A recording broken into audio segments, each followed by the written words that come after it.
Você já teve a sensação de que Deus prometeu algo, mas o tempo passou e nada aconteceu? Dias viram meses e viram anos, e então surge aquela pergunta silenciosa no coração: será que Deus realmente se lembrou de mim?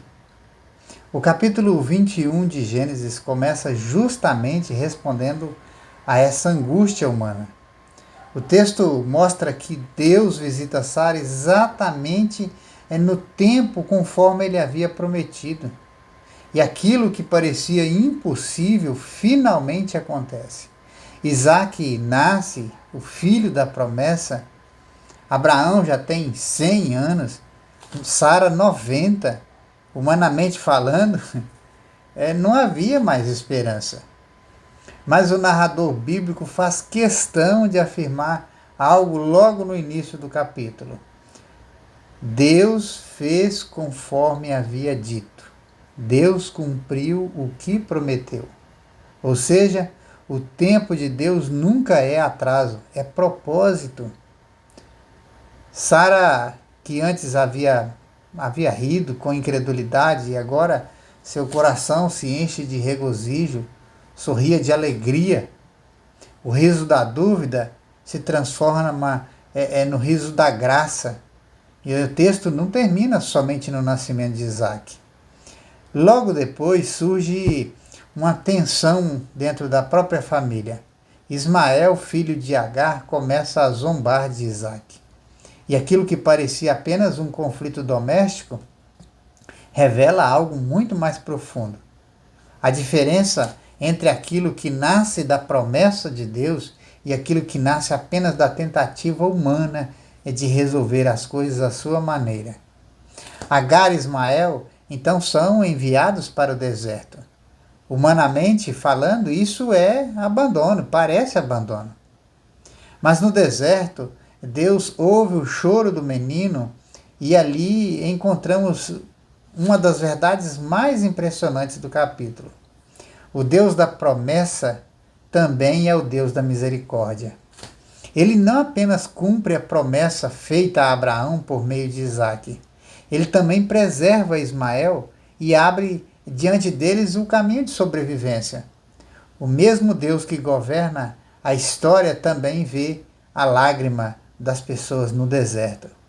Agora pense comigo. Quantas vezes julgamos que Deus está ausente e apenas porque ainda estamos no meio do processo? Gênesis 21 nos ensina que Deus trabalha em 3 dimensões ao mesmo tempo. Ele cumpre a promessa, ele disciplina caminhos equivocados e ele sustenta as pessoas quebradas. Nada escapa à providência divina. Isso tem implicações profundas. Primeiro, aprendemos que a fidelidade de Deus não depende da nossa perfeição. Abraão falhou diversas vezes ao longo da história, mas Deus permaneceu fiel ao seu pacto. Segundo, aprendemos que Deus não se esquece de ninguém que clama a Ele. Até mesmo no deserto, Agar descobre que Deus está vendo tudo. Terceiro, aprendemos que as promessas de Deus sempre apontam para algo muito maior. Isaac não era apenas o filho esperado. Ele era parte do caminho que levaria ao cumprimento da maior promessa de todas, a vinda de Cristo. Séculos depois, outro filho seria prometido. Um filho que também nasceria de maneira milagrosa. Um filho que traria alegria ao mundo. Um filho por meio de quem Deus cumpriria definitivamente a sua promessa de redenção. Por isso, Gênesis 21 não é apenas uma história sobre o nascimento. É uma janela para o Evangelho. E então surge a pergunta que o texto nos faz hoje. Você está tentando resolver sua vida pelas próprias estratégias ou está confiando nas promessas de Deus? Porque é uma verdade que atravessa toda a Escritura. Quando Deus promete, o tempo pode passar, mas a promessa nunca falha. Talvez hoje você esteja vivendo o silêncio entre a promessa e o cumprimento. Se esse é o seu caso, lembre-se, o mesmo Deus que visitou Sara é o Deus que ainda visita vidas hoje.